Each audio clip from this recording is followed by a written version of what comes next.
Rekan-rekan sekalian, ada beberapa hal perkembangan yang perlu kami sampaikan terkait dengan kemarin kasus yang sempat viral. Kasus dengan laporan polisi nomor B305 Romawi 2023 SPKT Ambon 31 Juli 2023 dengan kasus penganiayaan yang mengakibatkan korban meninggal dunia. Yang pertama perlu saya jelaskan kepada rekan-rekan semua bahwa TKP ini adalah bukan di asrama Polres Ambon.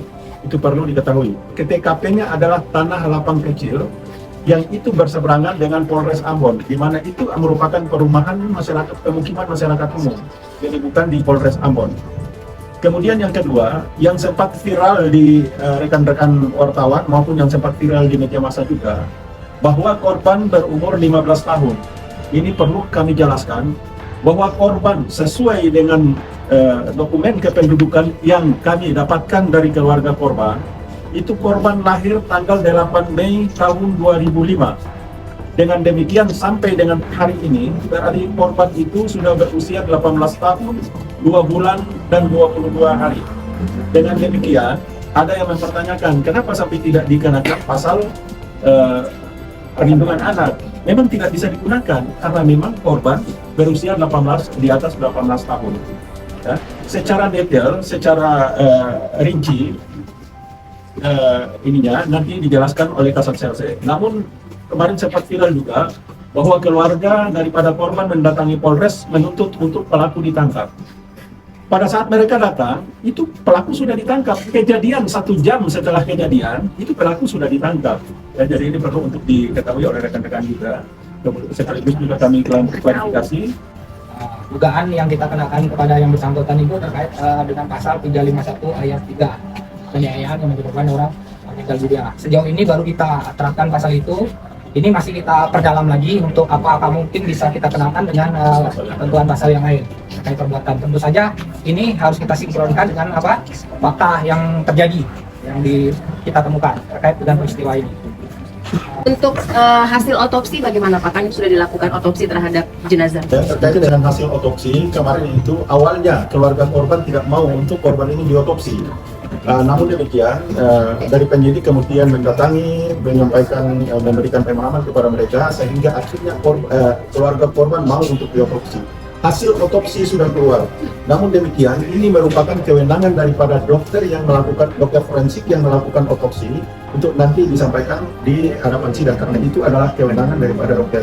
Namun secara gambaran umum bisa kami sampaikan bahwa antara hasil otopsi dengan pasal yang kami sangkakan itu berkaitan. Mungkin secara umum demikian. Untuk saksi-saksi berapa? Berapa saja yang itu? Saksi-saksi untuk saat ini kita sudah memeriksa ada kurang lebih 3-4 orang saksi. Rencananya kita akan periksa lagi 3 orang saksi lagi untuk memperkuat pembuktian kita. Pak Kasat, jadi sesuai hasil pemeriksaan, pelaku ini pukul berapa kali terhadap korban? Ada kurang lebih 3 kali. Saat yang pertama itu diinformasikan saat korban masih pakai helm. Nah, pukulan kedua dan ketiga itu apakah korban masih pakai helm atau sudah tidak pakai? Masih menggunakan helm.